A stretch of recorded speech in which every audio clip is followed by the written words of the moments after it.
12 जुलाई तक मांगें पूरी नहीं हुई तो उग्र आंदोलन की दी चेतावनी। पूर्व दस्यु जगन गुर्जर की टीए की बैठक में उमड़ा सैलाब। शोक सभा के बाद लोगों और जनप्रतिनिधियों ने की पंचायत में लोगों ने सिस्टम के खिलाफ जमकर हमला बोला। पूर्व दस्यु जगन गुर्जर के अंतिम संस्कार के बाद शुक्रवार को उसके पैतृक गांव धौलपुर जिले के बाड़ी उपखंड के बभूतिपुरा गांव में टीए की बैठक का आयोजन किया गया। बैठक में भारी संख्या में गुर्जर समाज और अन्य समाज के लोग पहुंचे। लोगों ने जगन की फोटो पर पुष्पमाला अर्पित कर उन्हें श्रद्धांजलि दी। शोक सभा में बड़ी संख्या में महिलाएं भी पहुंची। शोक सभा के बाद धौलपुर, भरतपुर, मध्य प्रदेश, उत्तर प्रदेश, हरियाणा, दिल्ली से आए लोगों ने मांगों को लेकर पंचायत में लोगों ने सिस्टम के खिलाफ जमकर बोला कि 4 दिन बीत जाने के बाद भी कोई भी मांगों पर कार्रवाई नहीं की है। बैठक में गुर्जर समाज के राष्ट्रीय अध्यक्ष अंतराम तंवर, मुरैना विधायक दिनेश गुर्जर, पूर्व विधायक अर्जुन सिंह चैंची सहित समाज के जनप्रतिनिधि और सैकड़ों लोग शामिल हुए और आगामी आंदोलन की रणनीति पर विचार विमर्श किया। बैठक में सर्वसम्मति से निर्णय लिया गया कि सरकार द्वारा समाज और परिजनों के साथ किया गया लिखित समझौता लागू किया जाए। यदि 12 जुलाई को पगड़ी रस्म तक समझौते को लागू नहीं किया गया तो समाज सरकार के खिलाफ उग्र आंदोलन करेगा। गुर्जर समाज के युवा प्रहलाद कठाना और रामवीर पोसवाल ने बताया कि सरकार ने बढ़ते विरोध के बीच लिखित समझौता किया था। इस समझौते में से केवल पप्पू गुर्जर और उसके भाई पान सिंह व लाल सिंह को जगन के अंतिम संस्कार में शामिल करने की शर्त का ही पालन किया गया है, लेकिन अभी तक ना तो परिवार को कोई सुरक्षा दी गई है और ना पप्पू गुर्जर को अजमेर जेल से स्थानांतरित किया गया है और ना ही मामले की जांच सीबीआई को सौंपी गई है। समाज की बैठक में यह भी निर्णय लिया गया है कि पान सिंह और लाल सिंह को जगन के 13 दिन के शोक में शामिल होने के लिए पैरोल दी जाए। पंचायत में पंच पटेलों ने पप्पू गुर्जर को अजमेर जेल से अन्यत्र स्थानांतरित करने, मामले की सीबीआई जांच कराने और बाड़ी थाना अधिकारी के खिलाफ तुरंत कार्रवाई करने की मांग की गई है।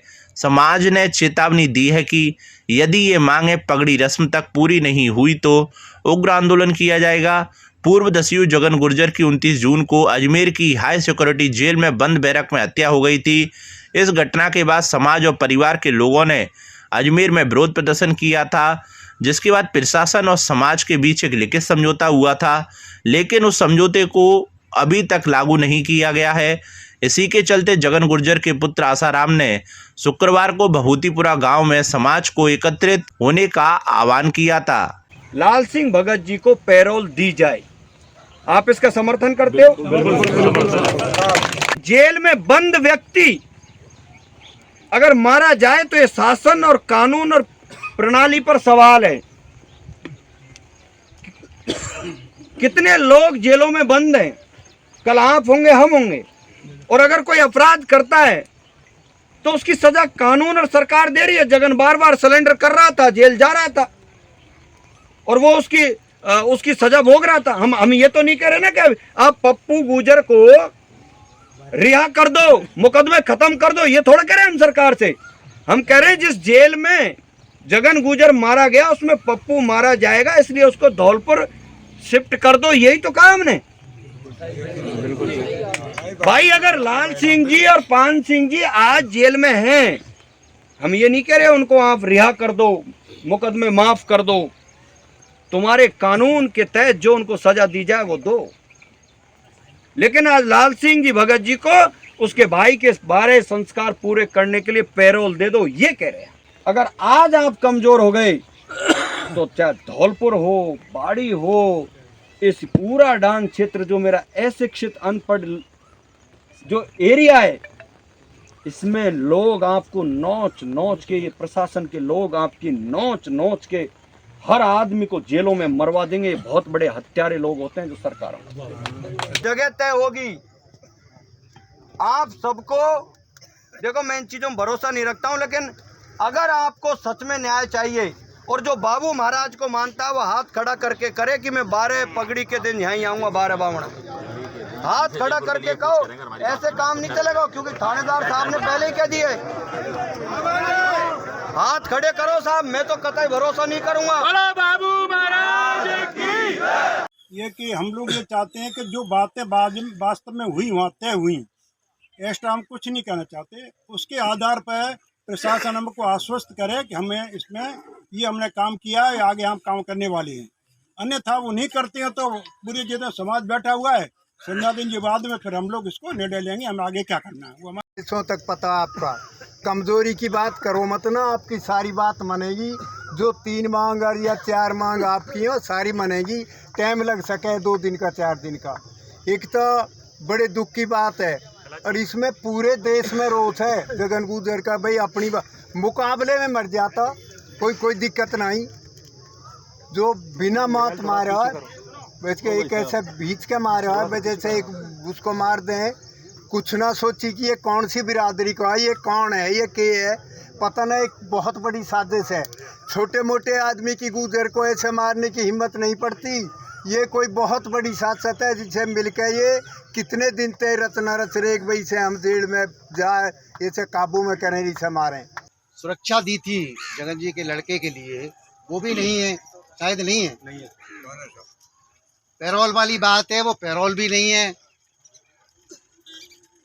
सीबीआई की बात थी, वो सीबीआई वाली भी कोई टॉपिक नहीं है। लेकिन हमारी एक विडंबना है कि हम 40 साल से गिरवी रखे हैं धौलपुर में और हमें कोई अभी छुड़ाने वाला अभी तक तो हुआ नहीं है।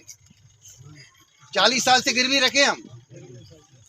और मैं ये दावे के साथ कहता हूँ कि जितने लोगों ने कहा है कि हम साथ हैं, ये कोई साथ नहीं है, क्योंकि हम गिरवी रखे हैं। बच्चों के झगड़े ने लिया खूनी रूप। झगड़े में एक युवक की लाठी डंडों से पीट कर की निर्मम हत्या। झगड़े के वीडियो हो रहे हैं वायरल। धौलपुर जिले के मनिया थाना इलाके के बेपरपुर गांव में मामूली बात पर हुआ विवाद खूनी संघर्ष में बदल गया। बच्चों के बीच शुरू हुए झगड़े ने इतना तूल पकड़ा कि एक युवक की लाठी डंडों से पीट कर हत्या कर दी गई। इस घटना के बाद गांव में तनाव का माहौल है। बता दें कि बच्चों के बीच किसी बात को लेकर विवाद हो गया। देखते ही देखते विवाद ने 2 पक्षों के बीच संघर्ष का रूप ले लिया। इस दौरान दूसरे पक्ष के आरिफ के लोगों ने लाठी डंडों और सरियों से हमला कर एक युवक की हत्या कर दी। मृतक की पहचान 21 वर्षीय गुलफान उस्मानी पुत्र सलीम के रूप में हुई, जो मूल रूप से धनौली मलपुरा आगरा उत्तर प्रदेश का निवासी था और पिछले 2 वर्षों से अपनी ससुराल बेपरपुर में रह रहा था। घटना की सूचना मिलते ही पुलिस प्रशासन में हड़कंप मच गया। मृतक की पत्नी रानी ने पुलिस को दी रिपोर्ट में आरिफ, अनवर खान और अन्य लोगों पर अपने पति की हत्या करने का गंभीर आरोप लगाया है। पुलिस ने पत्नी की शिकायत के आधार पर हत्या का मुकदमा दर्ज कर लिया गया है और सबका पोस्टमार्टम करा दिया है। युवक की हत्या के बाद गांव में तनाव को देखते हुए पुलिस ने एहतियाती कदम उठाए हैं। मौके पर पुलिस बल तैनात किया गया है। Maniya CO Khalil Ahmed, SHO Neeraj Sharma police बल के साथ घटनास्थल पर पहुंचे और स्थिति का जायजा लिया। पुलिस ने मामले में त्वरित कार्रवाई करते हुए कई संदिग्धों को हिरासत में लिया है और घटना के कारणों व आरोपियों की धरपकड़ के लिए गहन जांच शुरू कर दी है। बेपरपुर मनिया थाने की मतलब के घटना है। बच्चों के छोटी सी लड़ाई थी, सारा मैटर शांत हो गया था, थोड़ा मोहबाद हुआ था, कोई मैटर नहीं था। ये मतलब कि इनके रिश्तेदार आते हैं विरोधी पार्टी के, उनके रिश्तेदारों ने आके मतलब कि ऐसा कुछ पता नहीं था, तो हमारे रिश्तेदार थे, तो उन्होंने ऐसा सोचा नहीं था कि मतलब कि ऐसा हो जाएगा मेरे साथ में। वो बैठे थे एक साइड में और इनके रिश्तेदारों ने आके सीधा पकड़ के उनको रोड पर डाल दिया। रोड पर लाठी डंडों और सरियों से इनके ऊपर हमला किया है और उनकी मौके पर ही मौत हो गई। इससे मेरे जीजा लगते हैं। सूचना प्राप्त की थी हमें कल शाम के समय कि कोई 2 पक्षों में झगड़ा हुआ गाँव बेपरपुर में। सूचना में पहुँचे हैं तो मौके बताया है कि गुलफान पुत्र सलीम जाति मुसलमान निवासी धनौली आगरा का कोई व्यक्ति है, जो झगड़े में जिसको चोट लगी है सर में, और चोट लगने के बाद उसको मनिया हॉस्पिटल लाया गया था। हॉस्पिटल से उसको रेफर कर दिया धौलपुर हॉस्पिटल, जहाँ इलाज के दौरान उसकी मृत्यु हो गई। मौके पे हम सीओ साहब मेडिकल पहुँचे थे, मौके पर उसको चेक कराया था। मृतक की पत्नी रानी द्वारा रिपोर्ट पेश की है, उस पर भी कार्रवाई की जा रही है और मृतक का पोस्टमार्टम कराया जा रही है। आंगनवाड़ी कार्यकर्ता और सहायिकाओं ने SDM को दिया ज्ञापन। धौलपुर जिले के राजाखेड़ा में आंगनवाड़ी कार्यकर्ता और सहायिकाओं द्वारा शुक्रवार को राजाखेड़ा SDM सुशीला मीणा को ज्ञापन सौंपा गया, जिसमें आंगनवाड़ी कार्यकर्ता और सहायिकाओं के मानदेय को बढ़ाए जाने की मांग रखी गई। ज्ञापन में बताया गया है कि सभी कार्यकर्ता और सहायिका की मानदेय राशि को बढ़ाकर 24,000 रुपये प्रतिमाह किया जाए।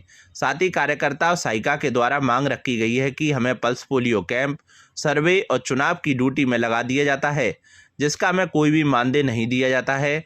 पल्स पोलियो की ड्यूटी करने पर 75 रुपये का ही मानदेय मिल पाता है। इसलिए हमें विभाग से ही संबंधित कार्य दिया जाना चाहिए। साथ ही ज्ञापन में पोषण ट्रैकर से संबंधित मांग भी रखी गई है, जिसमें कहा है कि पोषण ट्रैकर पर ऑनलाइन काम करने का मानदेय वर्ष 2025 का 6,000 रुपये स्वीकृत किया गया है, जो अभी तक किसी को प्राप्त नहीं हुआ है। कार्यकर्ताओं के द्वारा बताया गया है कि पोषण ट्रैकर का प्रतिमाह मानदेय 166 रुपये आता है, जबकि प्रतिमाह इंटरनेट रिचार्ज 353 रुपये का होता है, जिसको बढ़ाने की मांग भी रखी गई है। साथ ही प्रधानमंत्री योजना और इंदिरा गांधी योजना का मानदेय अभी तक नहीं मिल पाने की मांग भी रखी गई है। साथ ही सभी ने शीतकालीन और ग्रीष्मकालीन अवकाश विद्यालयों की तरह दिए जाने की मांग रखी गई है।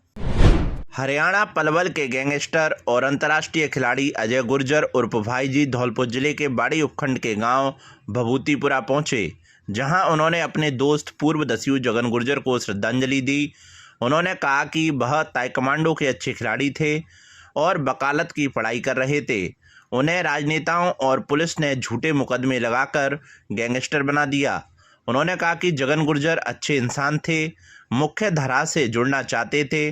सरकार ने या जिन्होंने भी उनके साथ किया वो गलत किया है, धोखा किया है, गद्दारी की है, बहुत गलत है, निंदनीय है। सरकार उसकी CBI जांच कराकर उनके परिजनों के साथ न्याय करे।